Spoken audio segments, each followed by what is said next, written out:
Gabi na nang mapansin ni Aling Rosa na malamig ang hangin sa loob ng kanyang silid. Hawak niya ang lumang rosaryong itim na minana pa raw sa lola niya, na matagal nang itinatago sa isang lumang kahon. Habang nagdarasal, unti-unting lumalamig ang mga butil ng rosaryo, tila nagyeyelo ang kanyang palad. Biglang bumigat ang hangin at parang may mga matang nakatingin mula sa dilim ng silid.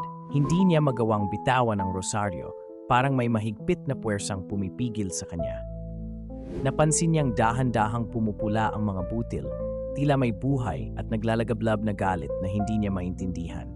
Pilit niyang tinanggal ang pagkakahawak, ngunit mas lalong tumindi ang lamig at bigat na bumabalot sa kanyang mga kamay. Niyakap siya ng mga anino mula sa sulok ng silid at ang boses ng kanyang lola ay bumulong.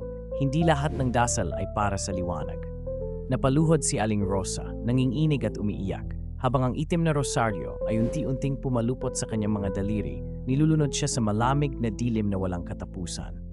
Nang sumiko ang araw, wala nang bakas si Aling Rosa, maliban sa itim na rosaryong nakapatong sa malamig na sahig, tahimik at walang buhay.